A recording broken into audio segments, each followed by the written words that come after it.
journey through the concrete jungle. Today we're starting at the beginning, well, sort of. We're beginning with Fritz Lang's 1927 Metropolis, which is actually about the future, but was made in the past to help us understand how people in the early 20th century imagined how cities would evolve. Confused yet? Perfect. That's exactly how people felt about modern urban life in 1927. Before we dive into our film, let's establish something crucial. In urban cinema, the city isn't just a backdrop. It's a character. And like any good character, it has moods, personalities, and the occasional psychotic break. In Metropolis, the city is basically the villain, the hero, and the love interest, all rolled into one towering, steam-belching, neon-flashing package. Lang didn't just wake up one morning and think, you know what the world needs? A really expensive movie about tall buildings. He was responding to the urban reality of his time.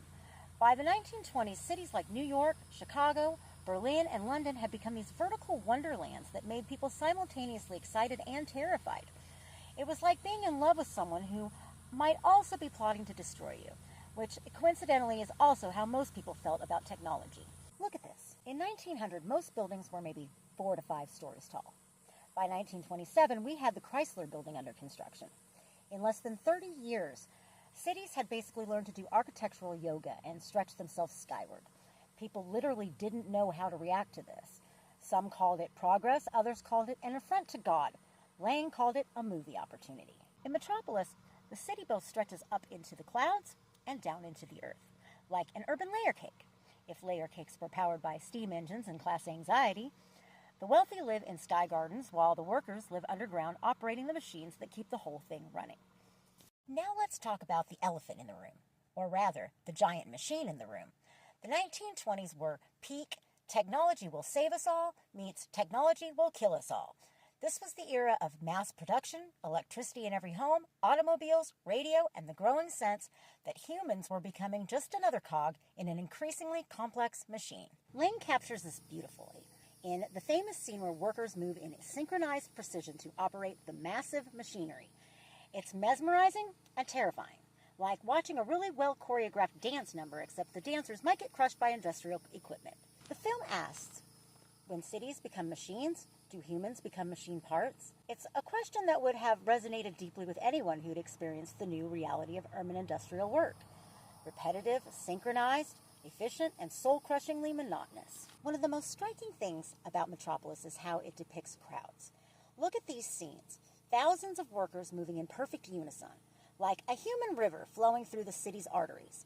This wasn't just Lang's imagination.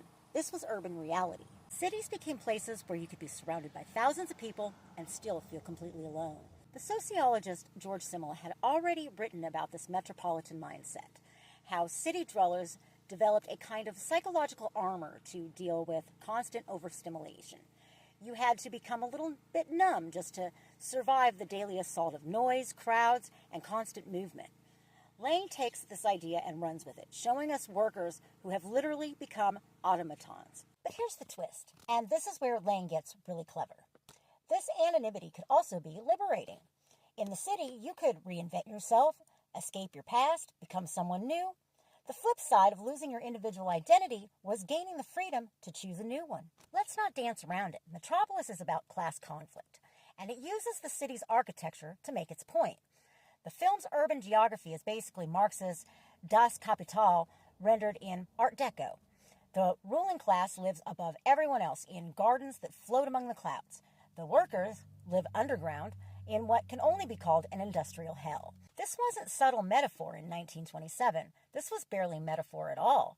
Cities really were becoming increasingly stratified, with clear geographical boundaries between rich and poor neighborhoods.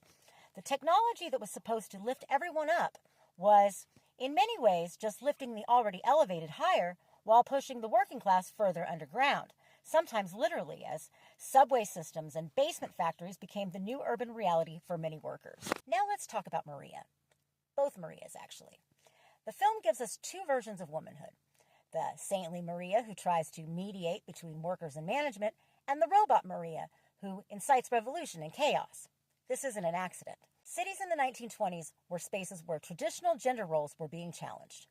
Urban women had new opportunities, jobs, education, independence, but this freedom came with anxiety about what women might become if freed from traditional constraints.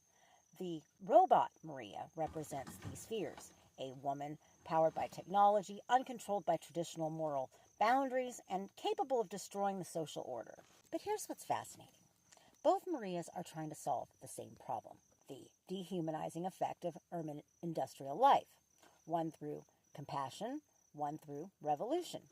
Lang seems to be suggesting that the urban environment creates the extreme responses because the problems themselves are extreme. Before we wrap up, let's appreciate what Lang achieved visually. Metropolis essentially invented the visual vocabulary we still use for depicting futuristic cities today. Those towering spires, that's basically every sci-fi movie set since 1927. The layered urban environment, that's Blade Runner, The Fifth Element, and Star Wars. The integration of architecture and technology, that's every cyberpunk aesthetic ever. But more importantly, Lang understood that modern cities were inherently cinematic. They were full of movement, contrast, spectacle, and drama. The city itself had become a kind of movie set, and cinema was the perfect medium to capture its energy and contradictions. As we move through this course, we see how filmmakers handled the urban experience as it evolved. Metropolis gives us the template. The city as character, technology as double-edged sword, class conflict rendered in concrete, and the constant tension between individual identity and mass society. Every film we watch this semester will be wrestling with these same themes, just in different contexts, whether we're looking at immigrant neighborhoods in 1910s, jazz-age nightclubs in the 1920s, Depression-era breadlines in the 1930s, or post-war suburban dreams in the 1950s. We'll see variations on Lang's central insight. Modern urban life is both thrilling and terrifying, liberating and dehumanizing. As you watch this week's clips and read the assigned materials, think about the question, how does Lang's 1927 vision of urban life compare to the actual urban experience of people living in cities during the 1920s? Was he exaggerating for dramatic effect, or was he actually capturing something real about what it felt like to live in these new machine cities? Also, start thinking about how the visual techniques Lang uses, the extreme vertical shots, the contrast between light and dark spaces, the choreographed crowd movements, how they create meaning about urban life. We'll be analyzing how directors use cinematic language to interpret urban experiences throughout the course. Next week, we're trading German expressionist anxiety for American immigrant dreams as we explore Hester Street and the ethnic neighborhood from machine cities to melting pot. See you then.